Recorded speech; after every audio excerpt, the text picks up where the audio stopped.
I note that we have all members of the board here today. Before we begin, on behalf of our Police Services Board, I extend deepest sympathies and condolences to those who lost their lives this past weekend across northern Nova Scotia in what I can only describe as a senseless act of violence. Many innocent people were killed, among them RCMP Constable Heidi Stevenson, a 23-year member of the force, a daughter, a wife, a mother, and a friend. To her family and to the families of all victims, I send our thoughts, our prayers, and our sympathy. Please join me in a moment of silence.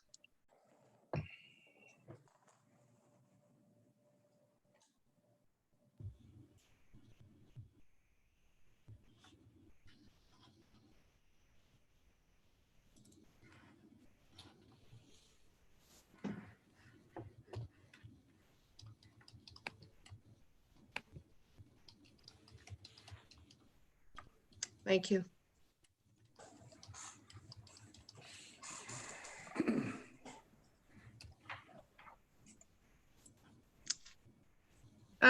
We'll start our agenda. I'm wondering if anyone has any disclosure of interest on the agenda before us today.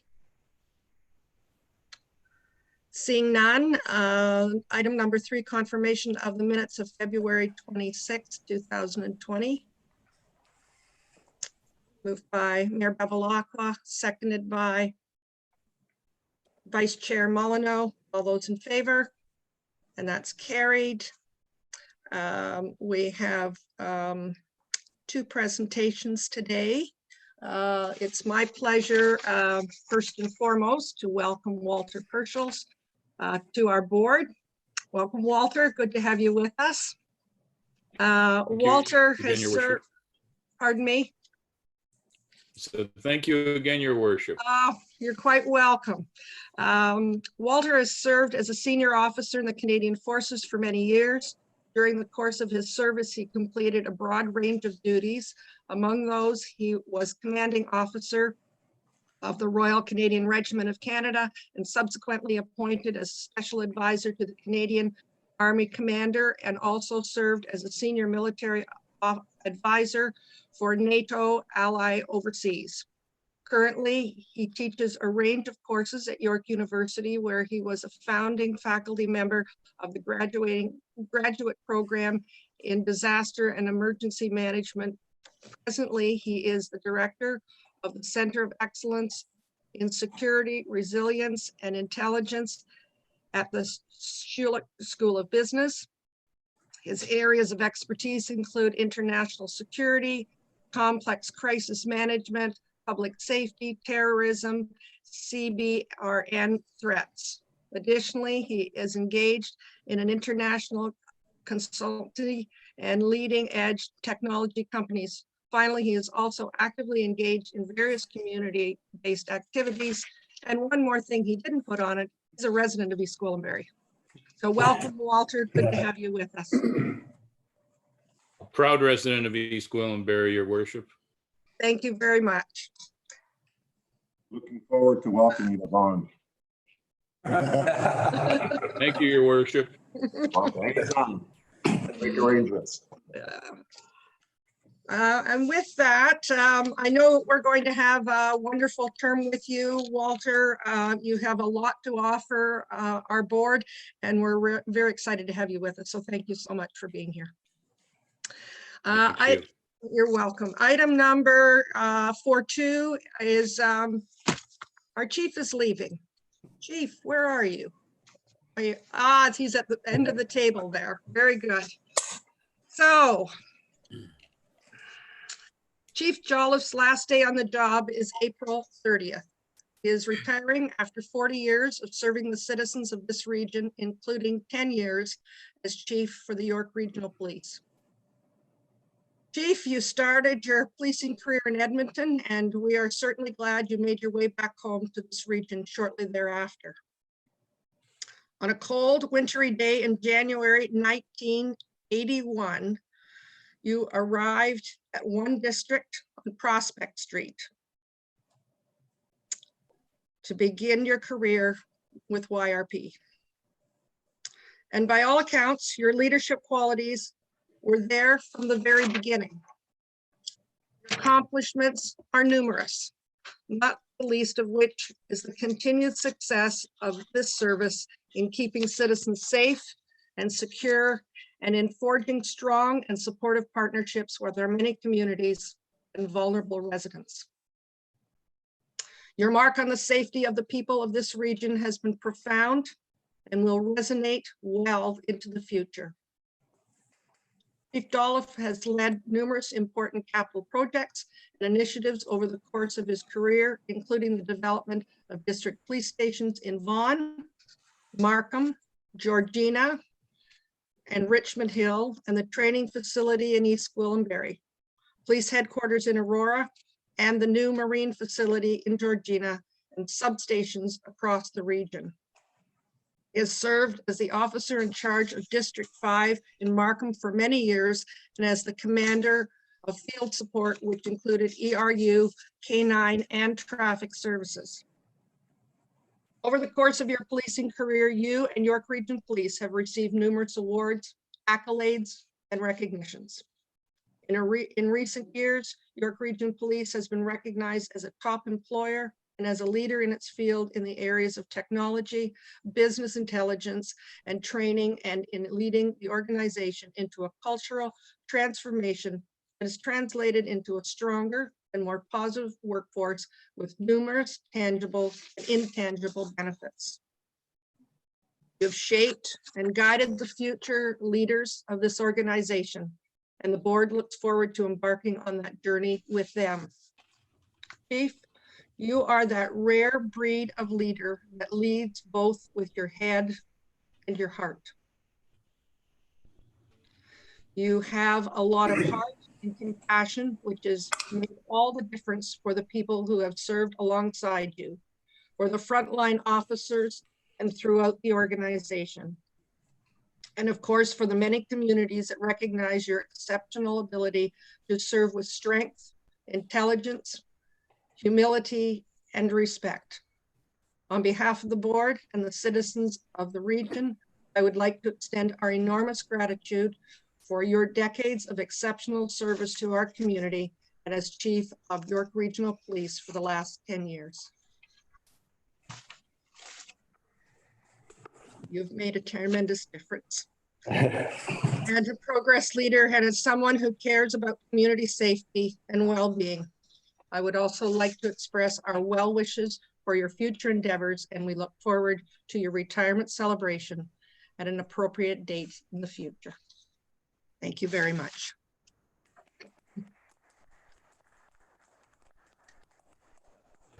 Chair Haxon, if it's okay with you, I'd like to offer a couple of comments on behalf of the organization as well. And I have a little something for the chief, and we'll present that shortly.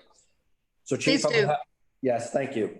Chief, it's my distinct pleasure to have an opportunity here today to thank you for your dedication and commitment to the safety of our community, but also your compassion for victims of crime and for your care for our members, the health and well-being of our members. I know that always shines through with you. It goes without saying, over the last 10 years, you've also had the courage to make some tough decisions, and decisions that always resonated and always in keeping with what was best for York Regional Police, the organization, the board, always keeping that at the forefront. I think it goes without saying, and most people would agree, that one of your greatest strengths was humility. You knew who you were. You always led with your heart. And I truly believe that everything you did for this organization and for our members in the community was because you truly cared. What you've built here in this organization, I believe, puts us not only on a provincial stage and a national stage, but I think now we can all agree we're on the world stage as an organization. And that was because of your leadership, your dedication and commitment to always doing the right thing for the right reasons. So in saying that, Chief, I will present you with your newly minted retirement badge. We're going to do this as best we can here, keeping social distancing. I wish I had one of those little hands at the side, but I will present you with that, Chief, and thank you very much. Thank you. We're gonna do our best here to do a photo, so we'll go over here if you can maybe keep over here.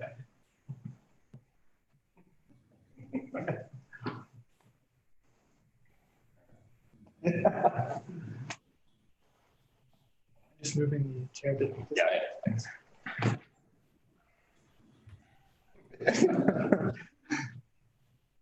Perfect.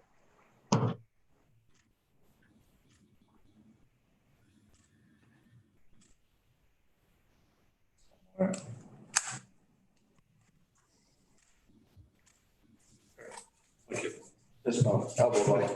Thank you. Okay. Over to you now, Chief.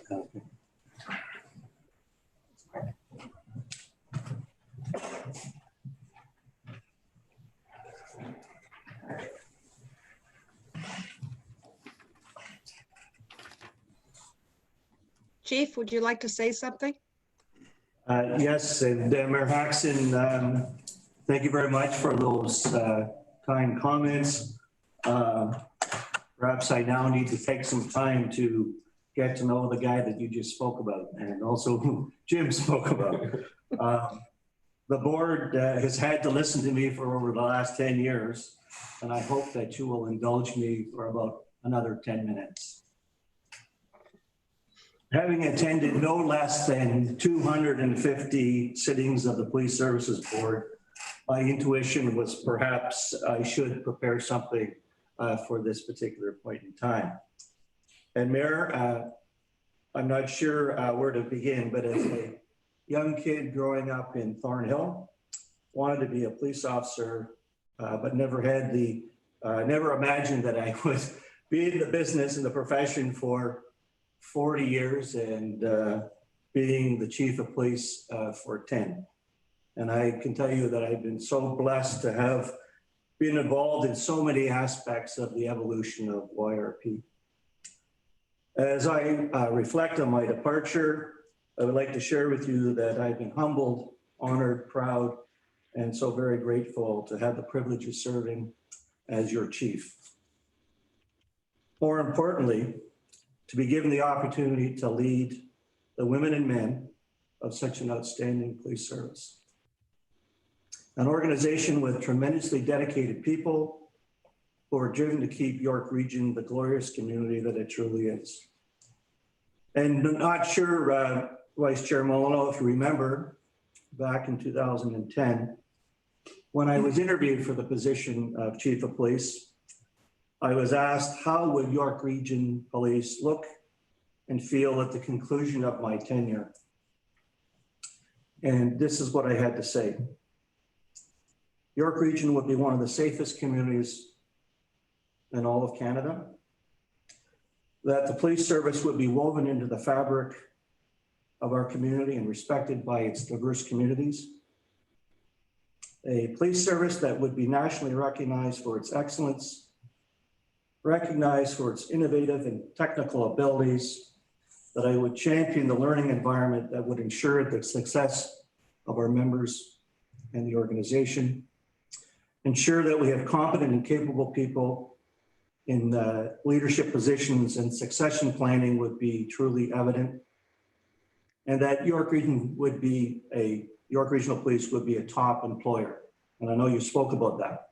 And I can tell you honestly, at the time, I didn't even know what the process was to become a top 100 employer. However, today, pleased to say we have achieved this recognition in 2016, 2017, 2018, 2019, and now 2020. And to add icing to the cake, York Regional Police has been recognized nationally as a top employer for young people, both in 2019 and 2020.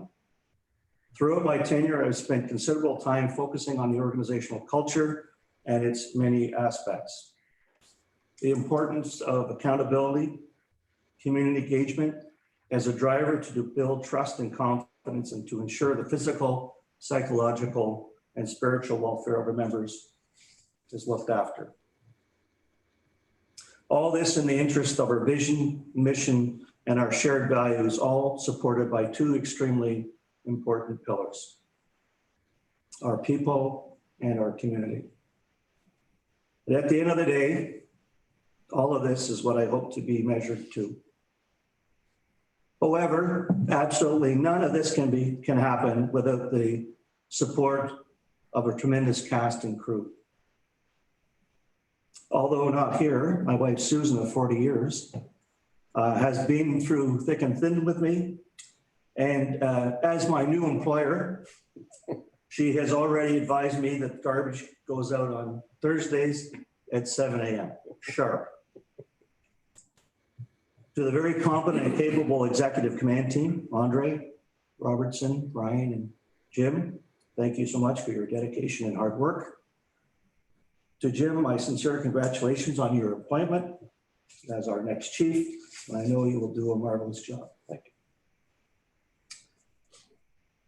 you. A special thanks to the entire senior command at YRP. I could not have been more fortunate to have so many switched on individuals devoted to community safety. To the presidents of both our associations, thank you for your willingness to collaborate on matters of mutual concern. To my senior counsel, Jason Fraser, and your team, thank you for keeping me out of the box, so to speak, and looking after the legal interest of YRP. To Jeff Channel and his team, for ensuring no deficits were reported to the board, and to Kathleen Griffin, manager of our corporate communications, and her team for ensuring that YRP has been seen in the most positive light, including its chief of police. Thank you. To my executive officer, Superintendent Truro, thank you for being a friend and having my back. To Des and Deb, my executive assistants, I know you have bailed me out a ton of times and ensured to the best of your ability that I didn't step in that steamy pile. You are true professionals. And in fact, Des has weathered the storm of 7 chiefs and has done an amazing job. To this board, Chair Haxon, Vice Chair Molyneux, and all the many members over the years, I can attest that I have been the luckiest chief of police in this country. To have the support, dedication, and understanding boards has made my tenure all the much more enjoyable. To Othello and Jacqueline, thank you for your support and assistance. I can't overstate the importance of the relationship between the chief of police and the members of the Police Services Board, and that can never be underestimated. The board's keen interest in ensuring the welfare of the members of this police service is duly noted. And without a doubt, this Police Services Board has had a significant role in ensuring YRP is seen as a nationally recognized and respected police service, and thank you for that. I'd also like to acknowledge my good friend and colleague, Bruce McGregor, CEO of York Region, and his entire commissioners and senior management team. York Regional Police has enjoyed a very healthy and positive relationship with our friends at York Region. They have also done an outstanding job in ensuring York Region is one of the best places to live, work, and play in this country. We have had a true partnership. And speaking of partnerships, I would be remiss if I didn't mention the wonderful relationship YRP has had with our region's fire services and York EMS. Their partnership and support has been truly one that has bettered the region. I want to thank the dozens and dozens of community groups that we have partnered with over the years. You know, some police leaders across this country acknowledge the lack of trust and confidence they have within their policing environment. And I am proud, extremely proud, that the results of our community surveys year after year indicate that we have a community approval rating of some 95%. And if we had a trust and confidence issue here in York Region, I suspect the Police Services Board would know all about it. A very special thanks to my longtime colleague and friend of some 25 years, Chairman Emerson, as well as Lena Bajoni, Chair Emerson's Chief of Staff, for her support has been unwavering. I'd also like to acknowledge Regional Council for their tremendous support that they have given me and the members of this police service. They have also played a significant role in the evolution of York Regional Police. And finally, where the rubber hits the road, With extreme gratitude, I thank all our women and men, sworn and civilian of YRP, who each and every day give their best to serve the community of York Region. They have truly lived our model, Teach Speak. Thank you.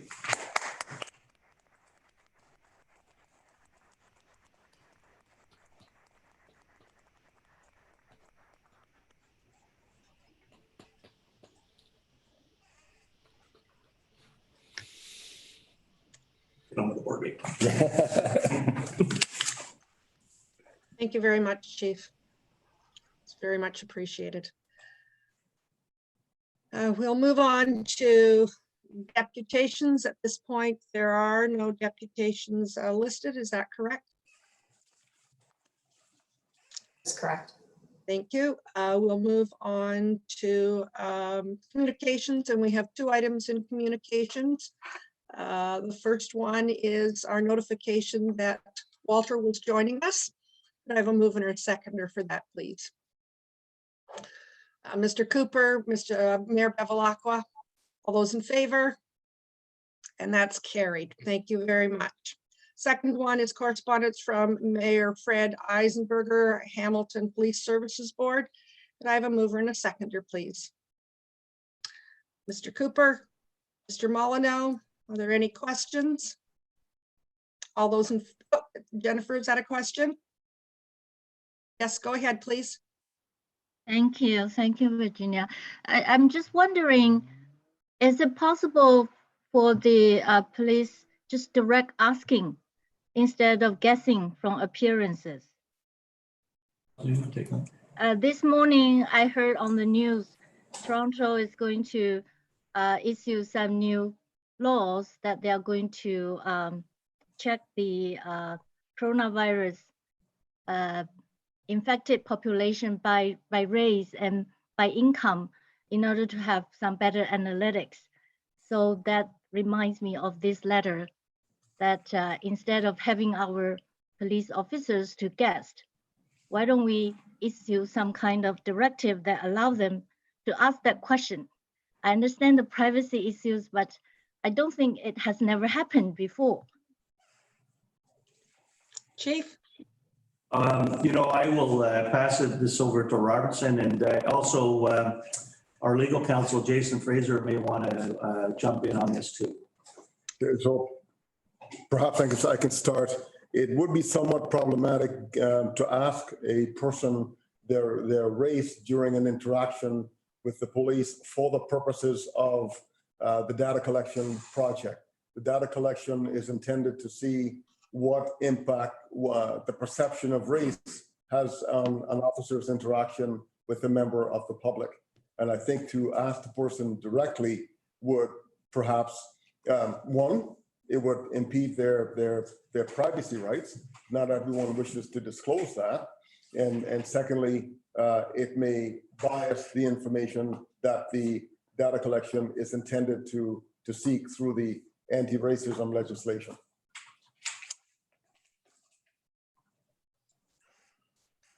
Thank you, Deputy. The Deputy Chief's point, it's Jason Fraser, Counsel. Yes, go ahead. I'm inclined to agree. I think the point behind this regulation is to collect data concerning the perception of race when it comes to police interactions. And the actual race of the individual likely doesn't matter when it comes to use of force is going to be, predicated on the perceptions of the individual officer. And that's, I think, what the government is attempting to measure. And by doing it in this passive manner, this measurement isn't affecting the actual relationship between that officer and the person they're dealing with. Whereas if we have officers starting to ask questions about race, that's going to change the relationship between the officer and the individual they're dealing with. And I don't think that's what they're looking to do here. So we had a look at this letter earlier, and while we appreciate Hamilton's concerns, we don't see there being an issue with respect to this passive collection of officer perception information. We don't see it as being carding. I think if anything, if we were to actively ask people questions about race, actively ask questions about their identity, then we would be veering towards carding. Whereas just the passive collection of officers' perceptions, it's not carding at all. It's simply data collection. So from our standpoint, we're not concerned with implementing this part of the regulation. Thank you. Any other questions? We have a mover and a seconder. All those in favor? And that's carried. Thank you. Next item we have is item 7, items for consideration, reports of the chief. And the first one is a board commendation.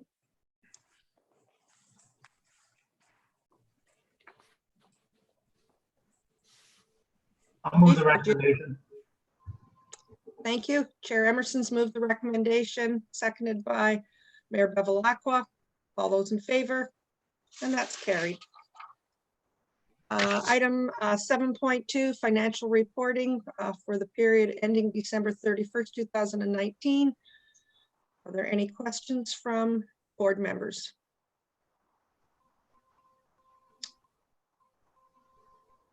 Mayor Bevilacqua, you have a question? You're going to move it. Thank you. And Jennifer, do you have a question or are you going to move it? I have a quick question, please. Go ahead, please. I see Jeff, you are here? Jeff is here. Yes, Yeah. good morning. Yeah, just a quick question, please. On the salary accounting, for the pay for services, do we net the overtime cost and the revenue income from the pay for services at the salary line, or we record the revenue at the different place and then the salary payment in the salary area? Yes, thank you and good morning, Ms. Fang, and through you, Chair. I'll just refer you, the report actually speaks to 3 different pieces of financial reporting.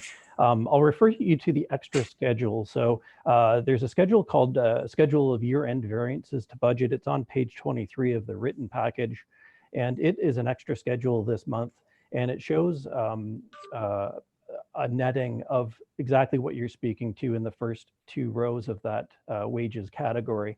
So yes, there is salaries specifically around paid duty earnings that are paid out expensed in the wages line in salaries, just as you said, and it's offset by paid duty revenues coming in. And that is through revenue, and that's fees and charges. So that's about $2.3 million of extra above budget paid duty revenues. And Mayor Haxon, I've also got a brief overview of the report if you prefer that. Jennifer, is that satisfactory information for you? Yes, yeah. Okay, thank you. We have a mover. Do I have a seconder, please? Vice Chair Molyneux, thank you. All those in favor? And that's carried. Item 7.3 is the contract extension for security equipment. And perhaps Mr. Channel, would you be speaking to that? Thank you, Mayor Haxon. And these items are in front of the board as a result of the purchasing bylaw 1017, section 18 requests board's approval where the aggregate term of a procurement is greater than 5 years.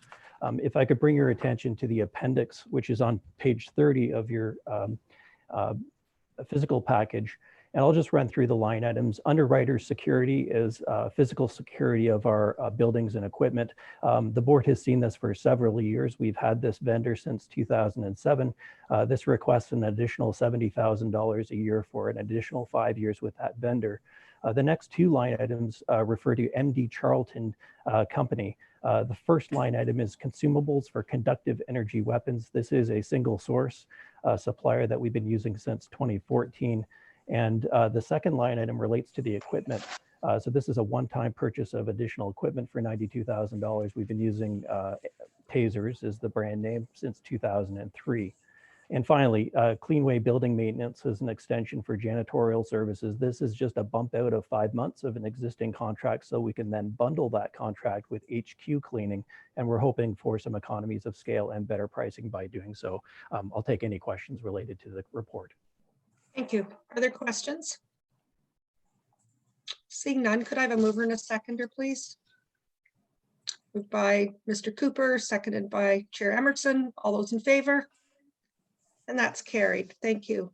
7.4, the annual report on solicitations and donations. And I believe that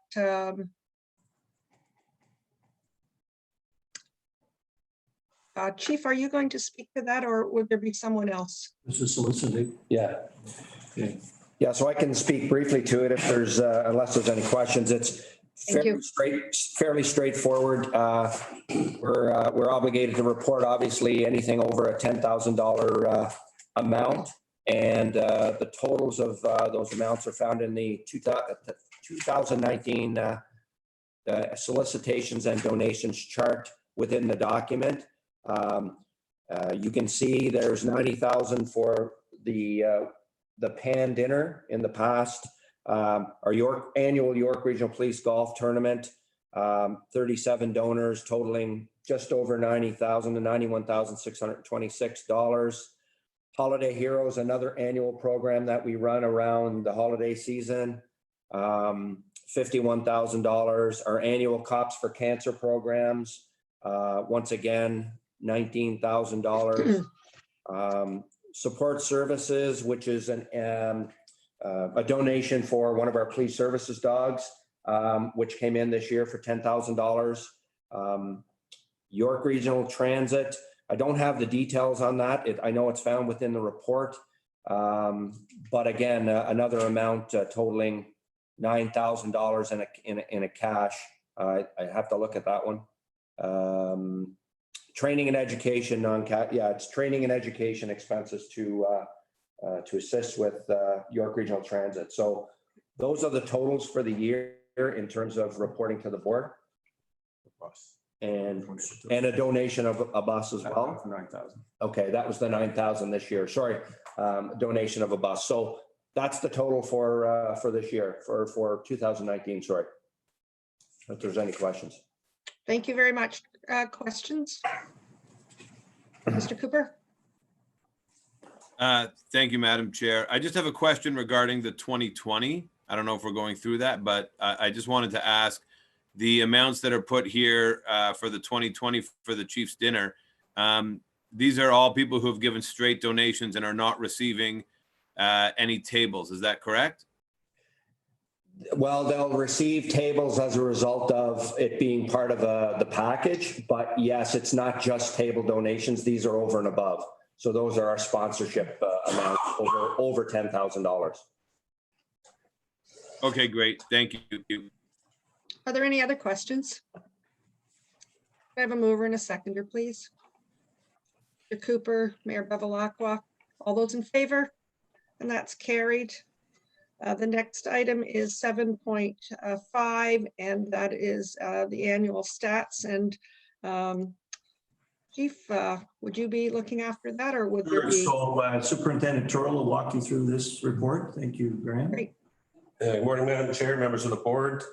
Just to advise, once we've done this and if the report or the annual stats are approved, it will be placed on our website digitally, and it'll also be forwarded to all of our municipalities and councils for their information. Just in review of the 2019 annual stats, our crime rate has gone up just under 5% for 2019 over compared to 2018. Of this, in our crimes against persons, we have seen an increase in pretty well every single crime against person that we can look at, which includes violations causing death. Unfortunately, we had 2 extra homicides last year, sexual violations, assault violations, and robbery as well. Crimes against property, again, there was an increase that's gone up about 10%. However, we did see a decrease in our arsons as well as our break and enters. As you recall, last year for our break and enters, we had significant projects and proactive measures in place to address the break and enter issue. So fortunately that worked, and we were able to make numerous arrests and decrease the amount of break and enters we had in the region last year. Many of our other criminal code, which includes weapons or public morals offenses, they went up slightly to 2.5% compared to 2018. our drug violations, and as you all recall, marijuana legalization was brought in. So our rate of drug violations decreased 48%, so almost 50%. However, our number of drug trafficking increased as we certainly were able to concentrate on a different kind of drugs, the trafficking aspects, and the hash and the fentanyls and that sort of thing. So those went up almost 16%. In relation to our clearance rate, you may recall from last year, the UCR, our Uniform Crime Reporting clearance methodology, changed by the Stats Canada, so it adjusted our clearance rate somewhat. And with the overall increase in the technical aspects of a lot of the crimes we're dealing with nowadays, our overall crime rates, clearance rate did decrease almost 4%. Our criminal code traffic, those type of offenses increased 3%. And on a good point, our impaireds also increased. So our arrests of impaireds, almost 5%. But another good note is our dangerous operation charges decreased, as did our fail to stop or remain in relation to an accident. And leading that into our fatalities for last year did go down compared to 2018. And we went from 30 in 2018 to 27 fatalities in 2019. And we also had a fewer number of people that died as a result of these accidents. Our youth crime continues to decrease. It's gone down almost 5%. And again, that's a lot of our education aspects that we deal with our youth. And I believe we deal with almost 50,000 youths a year going through our safety village for training aspects and community mindedness to understand what goes on and make sure that we get the good message to our community through our youth. Our hate crime occurrences unfortunately increased just over 8%. The principal motivation on those were religion, which was 43%, race and ethnicity was just over 42%, and sexual orientation was just over 12%. Of those, we had 70% were against the Jewish faith, just under 20% against the Muslim faith, and other religions were just over 10%. In regards to race, Blacks were just over 55%. Our East and Southeast Asians were 14%. South Asians were just under 9%. Multiple race and ethnicity, again, just under 9%. And we have the Arab and West Asian 7%, and whites were just over 5%. In relation to our intimate domestic violence, intimate is essentially a spouse as opposed to family domestics with children fighting. Our intimate domestics decreased 0.5%, so any sign of a decrease in that is excellent. We did lay charges in about 30% of the occurrences, and we had no probable grounds for charges. However, reports were filed at about 70%. Our calls for service increased by 14% last year. We went from just over 240,000 in 18 to just under 280,000 in 2019. Our number of dispatched calls increased just by under 2%. So from 107,000 calls to 109 in 2019. And our response time improved. So our time went down to 2.4% from 7 minutes to 6 minutes and 50 seconds. So we're getting there faster. And then in relation to our mentally ill persons, unfortunately, we had an increase in those reports as well as our apprehensions. On a good note, our suicide attempts decreased by almost 43%. And non-criminal deaths were a slight increase. And our missing persons, missing adults decreased as well as did our youth. So that's the overall picture. And as I said, for 2019, once it's approved, we'll make sure that the information is made public and disseminated appropriately. Unless you have any questions. Thank you very much. Questions? Ms. Fang, please. Thank you, Graham. I just have a quick comment, please. I think these are wonderful statistics, very helpful. And if we have a way of showing historical trend as well as comparison with our comparable regions, it would be even better. And I think it's a lot of qualitative info here, but sometimes we say a picture is better than 1,000 words. So we have wonderful financial analytical team. It should be fairly easy to turn the data into some chart. And so it's very easy, visual for, especially if we want to make this info to the public, perhaps using chart rather than a lot of qualitative words would be much more visible, easier for people to understand and see the trending. Thank you, Ms. Fang. If you do notice in the actual report itself, we do try to include a significant number of charts. They may not be the most exciting charts for people to read, but we try to include as much as we can in there. And we also do, when it comes to budget time, we include charts as to crime rates and that in relation to our budget. Great, thank you. Are there any other questions? Could I have a mover and a seconder, please? Ms. Fang? Chair Emerson, all those in favor? And that's carried. Thank you. We have the annual report on hate crime policy, please. Yes, thank you, Chair. I'll speak to the hate crime report. As Superintendent Turtle mentioned, overall hate crime was up 8.1% from 2018 to 19. And sometimes when you represent percentages, when we're talking about numbers, it may sound a little worse than what sometimes it really is. Not to say we diminish the importance of it, but the reality is we had 123 reported cases in 2018 and 133. So 10 more in a region of our size, I think is still shows we're doing some significant work around in the area of hate crime. What's interesting about these types of statistics and the different demographics that are represented as victims of those crimes is that sometimes these things can be a bit, and I don't know what other word to use other than trendy, based on what can be going on in the world at any given time.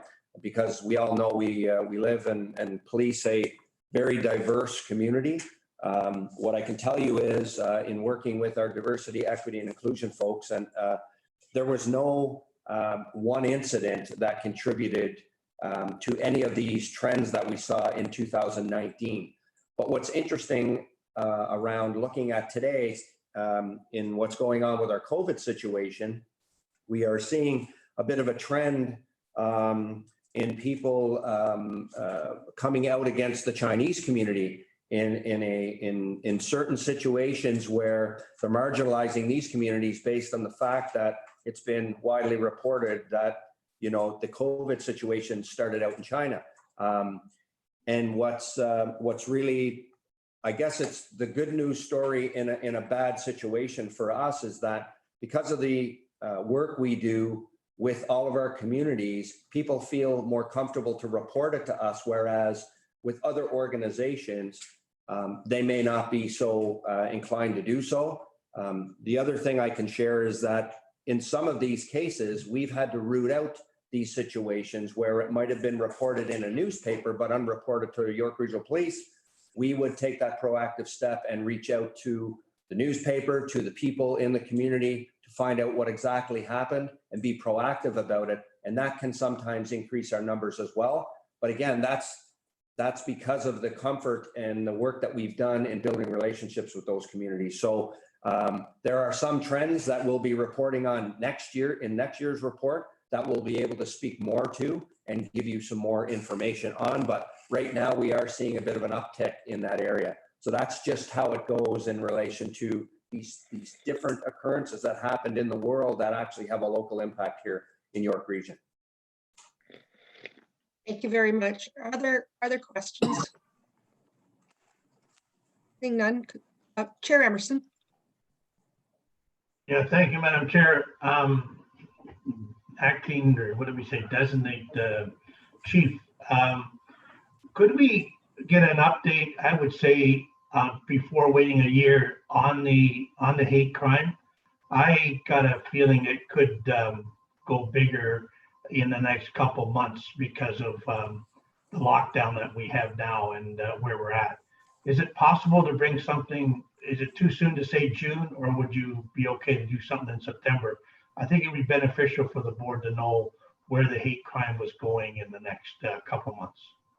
Yes, very easy to do. I can tell you right now, we have 4 reported crimes and 3 unreported that we've actually gone out and gotten information on, but we can provide a better update.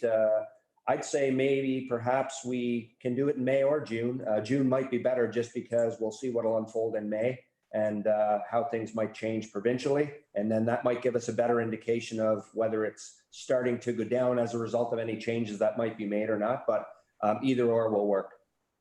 I'm hearing, yeah, that's fine.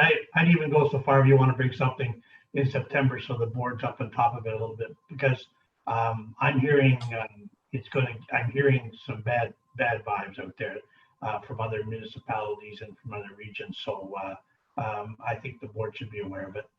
Where that, you know, I know you'll look after it, but I just want to understand a little bit more. Thank you. I'm going to recommendation to receive. Thank you. Are there any other questions? Seeing none, could I have a mover and a seconder, please? Mayor Bevilacqua, Chair Emerson, all those in favor? Carried. Thank you. We are now on item 7.7, use of force statistics. Madam Chair, I can speak to the use of force report. What this report contains is a summary of statistical information collected along with identified trends and issues relating to use of force in 2019. The use of force report standardizes the method of data collection throughout the province. Officers are required to submit use of force reports under a specific set of circumstances. For example, when they draw a handgun, when they point a firearm, when they discharge a firearm, or a conducted energy weapon, or uses other force on a person, it needs to be collected. Having said that, in 2019, the police had 486,027 interactions with members of the public. As a result of those interactions, there were 242 that resulted in the use of force report being submitted. That's a very small proportion of interactions that the police have with the public in which force is used. This does represent a 15% increase, but we need to keep in mind the numbers in 2018 were 210 incidents, and in 2019 there were 242 incidents. So it's in 2019 we're talking about a 0.00005% of the interactions that result in the use of force by a police officer. The change reflects, as I said, a 15.2% increase. However, a lot of the force that was used in 36 instances, for example, it was used to dispatch an injured animal as compared to 20 incidents in 2018. The display of conducted energy weapon decreased in 2019, 47 from 59 in the previous year. So that these are all good statistics. Also look at a 5.14% decrease in incidents requiring use of force per 100,000 demand for service. So again, the proportion is very low. The types of calls in which force was used are varied across the spectrum, and everything from robberies, suspicious persons, traffic stops, and weapons calls are the ones that jumps to mind and jumps out of this particular report. In 2019, there were 161 uses of force incidents involving a suspect that was armed with a weapon. The common weapon encountered were in 47.2% edged weapons. This is a slight increase from the previous year, and firearms were 36.6% of cases. So as we can see, weapons are being encountered somewhat frequently in York Region, and it's being addressed in that particular manner. There were, in 2019, there were 3,449 calls regarding emotionally disturbed persons. And in 2018, there were 3,191. This represents a slight increase in 2019. And in some of those cases, force was used. And it represents an 8.1% increase in the amount of calls for service. So when you look at the amount of force that was used, it's very, very small in those cases as well. A lot of this can be attributed to the training that is managed by the Training and Education Bureau. This report helps us analyze the trends and look at what's happening and train towards those trends in order to reduce it. In 2019, for instance, physical control techniques, there were 4.35% decrease. Impact weapons, which is the ASP baton, there was a 100% decrease. And in conductive energy weapons, there was a 22.8% decrease in the use of those. So again, when we look at the trends and the utilization, we can attribute that to better scene management and the utilization of resources that contribute to the decrease. So the deployment of resources and the training and scene management all helps us avoid using force in a lot of these cases. The recommendation, of course, that comes out of this is that we continue in de-escalation training, especially as it relates to those with mental health and communication skills, and the ongoing development of physical control technique will continue to be the focus of practical skills training at the York Regional Police. So when you look at the report, it is in my opinion, a good news report. We are trending in the right direction, and we'll continue to do so through our training and development and analysis of previous incidents in the upcoming years. Any questions? That is it for the report. Thank you very much. Very thorough. Questions? I'm not. Moved by Councillor Bevilacqua, seconded by Mr. Cooper. All those in favor? And that's carried. Thank you very much. 7.8 is the report on collection of identity information. Chief, would you speak to this one, please? Sure. So we've done a very, very thorough analysis on 5 incidents. We spent more time doing the analysis on 5 incidents than the incidents themselves. You can see that we only submitted 5 street checks for all of 2019. So I don't know if the board has any probing questions in this space, but the report is very thorough. The analysis done every which way from Sunday, quite frankly. And you can see that there were very few street checks submitted for 2019.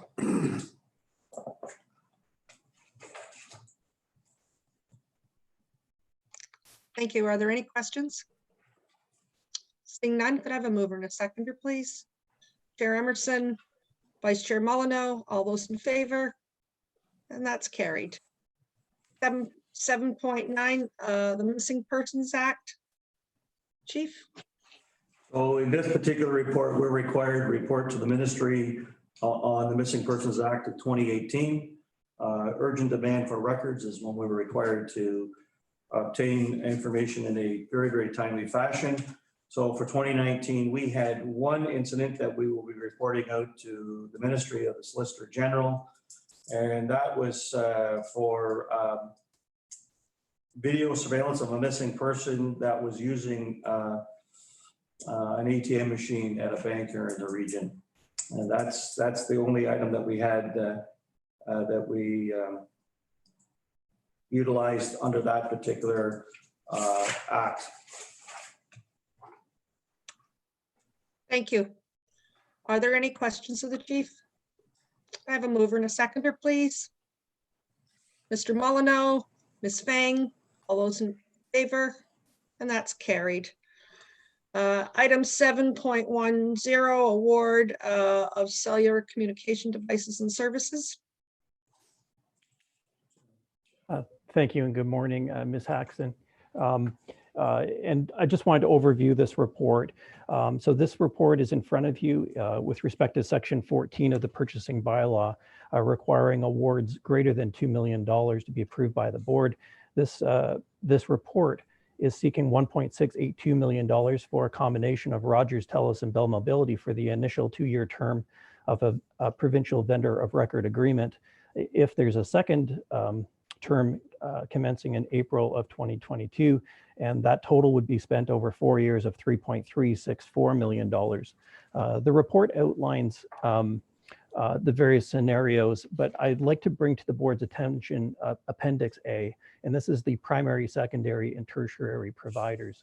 So under the provincial vendor of record, they've identified Rogers as the primary vendor, with Telus being secondary, Bell being tertiary. And you can see in this chart that there's in fact a fairly large shift. We're reducing our reliance on Bell and Telus that we have today and moving those devices over to Rogers Communications in accordance with the provincial vendor of record. So once the first 2 years is up, we'll make a decision on whether we will be going out to market individually, but I'd like to just comment that there's great value with the provincial vendor of record through their larger economies of scale. And with that, I'll take any questions on the report. Thank you very much. Questions on the report? Ms. Fang? Thank you, Virginia. Jeff, so just to clarify, because I don't have the history, but my understanding is historically we have been using Bell and Telus, perhaps 50-50 among the telecom service providers. And now, because Rogers is provincially determined service provider, so we want to be aligned and switch our service arrangement to have more Rogers and then back up by Bell and Telus. Is that correct? Yes, that's correct. If there were no operational requirements, we'd be 100% to Rogers. However, for risk management, we do like to split between various providers, and also with coverage, we have noticed that there is a difference between providers, and that's why we're splitting our piece of the award amongst all 3 vendors. Okay.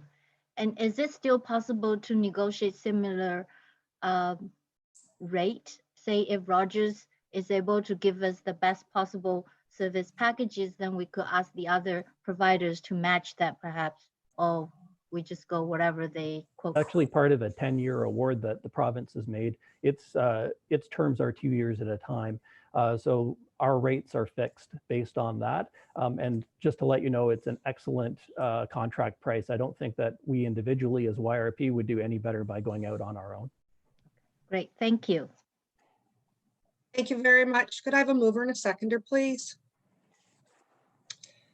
Mr. Purtall, Ms. Fang, all those in favor?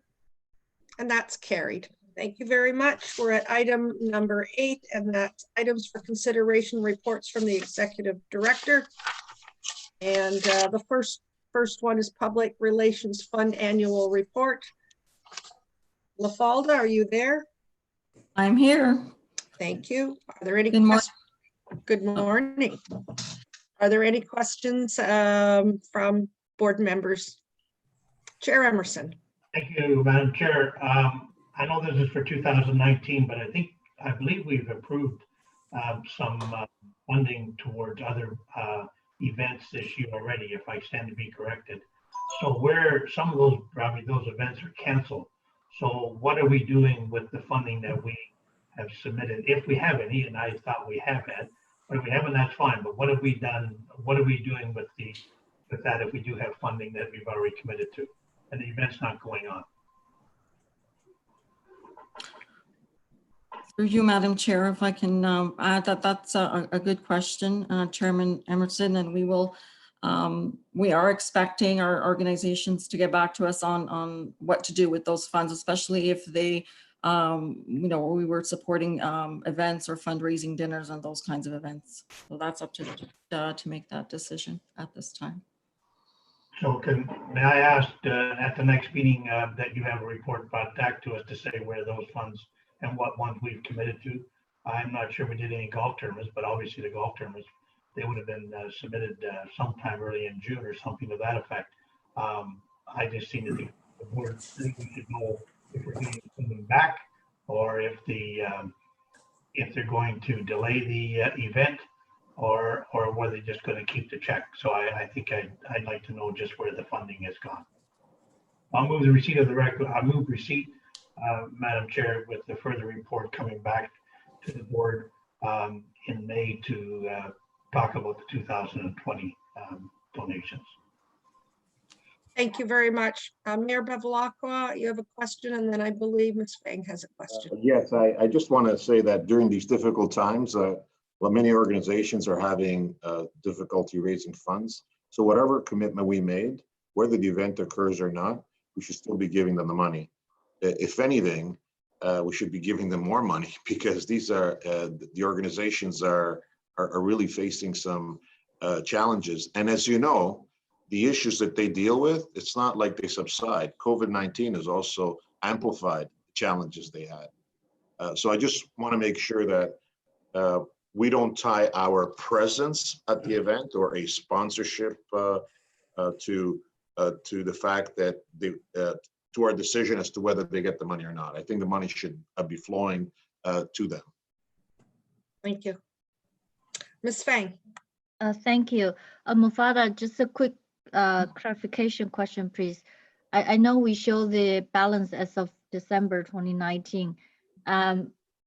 Last meeting, the board approved a contribution of 100,000 to our chief awareness fund. Would that be coming from this balance too? That would be a donation made in 2020, so it's not reflective in this amount.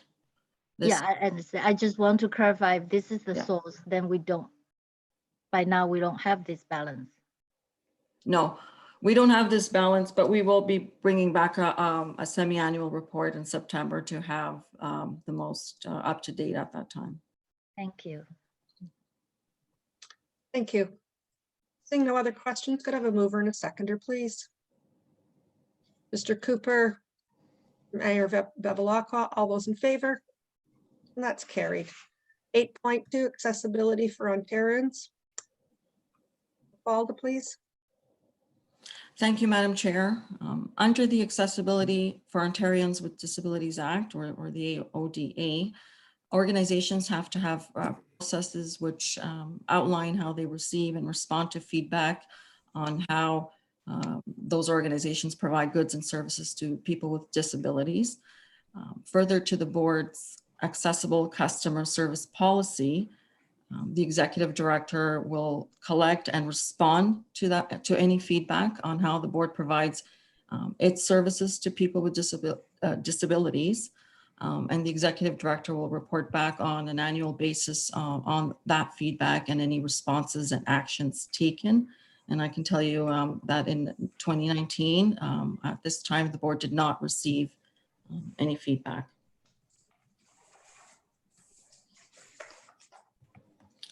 Thank you.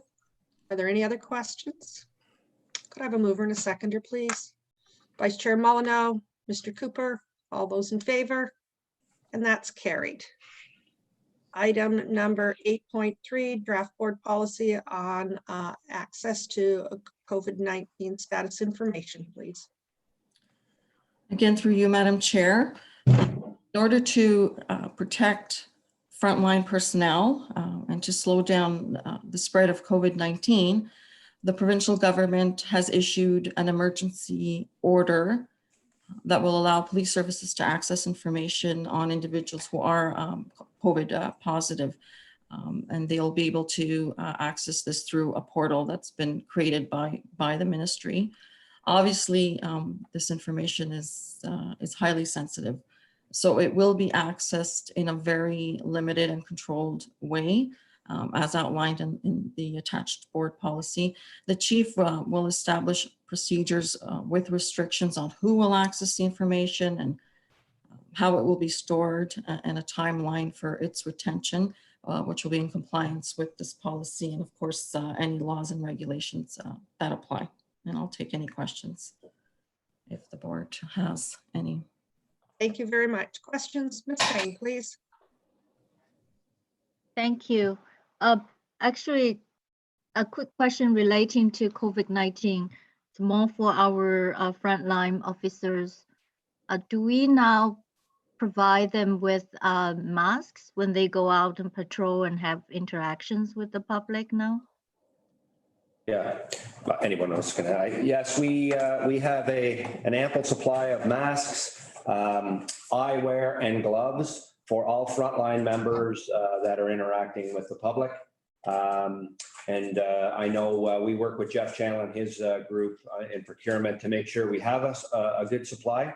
And all the way along, we've been managing that and using it at a faster rate, obviously, but we have a really good supply and we're in really good shape in the region for our frontline people. Oh, great. So we start to use, because I know the public health has an evolution of the recommendation in terms of the use of masks. And I remember last meeting when we have this special update on COVID-19 and Walter was commenting, he went out and a couple times saw our patrol officers didn't have any PPE on. And at that time, I think because the public health has not come out with the recommendation, but now that recommendation has changed. So I'm just wondering, do our own officers start to wear those to protect themselves too? Yes, they're wearing them more often. We're seeing our officers interact with members, in particular on some medical calls if possible, or with somebody suspected of either having COVID or have been exposed to it in the past. Our officers are getting that information, asking the appropriate questions through our comm center as well before we even get there, so they're better prepared. And more often than not, I think we're all seeing on all of our reporting daily that our officers are donning the proper equipment. To answer the first part of your question, yes, it started out with the N95 mask was the be all end all, and obviously still is. But through public health, it was communicated that it wasn't required at the initial outset of interaction with somebody just for the purposes of interacting. And therefore we ended up with a good supply of surgical masks. So the communication did get revised. We revised our deployment and we have a suitable amount of both for all of our members. So we're following the guidelines through public health, and we're in really good shape from a supply standpoint. Great, thank you.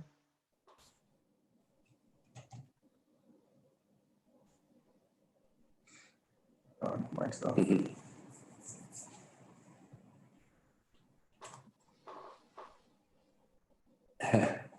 right, I was muted. Could I have a mover and a seconder, please? Mr. Purchell. Question. Can I ask a question of the chief, please? Yes, you can. Go ahead. Is there a specific guidance, chief, for testing with respect to members?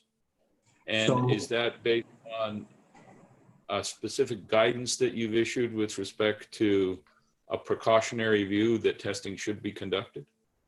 So several weeks ago, we adopted the same methodology that our friends at York AMS did. And we now, through the provincial guidance on the symptoms, our members are required every day to report any abnormalities and are tested with the thermometer every day as they come into work.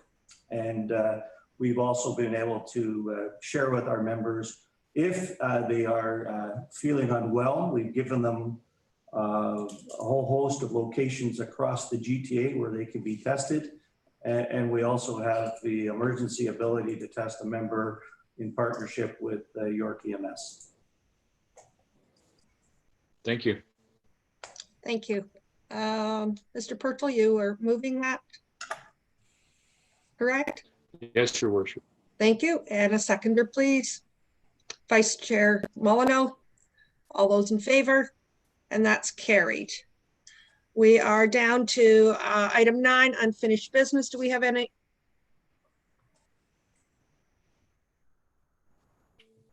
No unfinished business.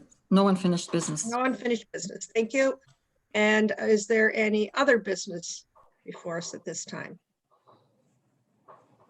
Seeing none, I would like to, could I have a motion to resolve into private session for the considerations of items further to section 35(4) of the Police Act?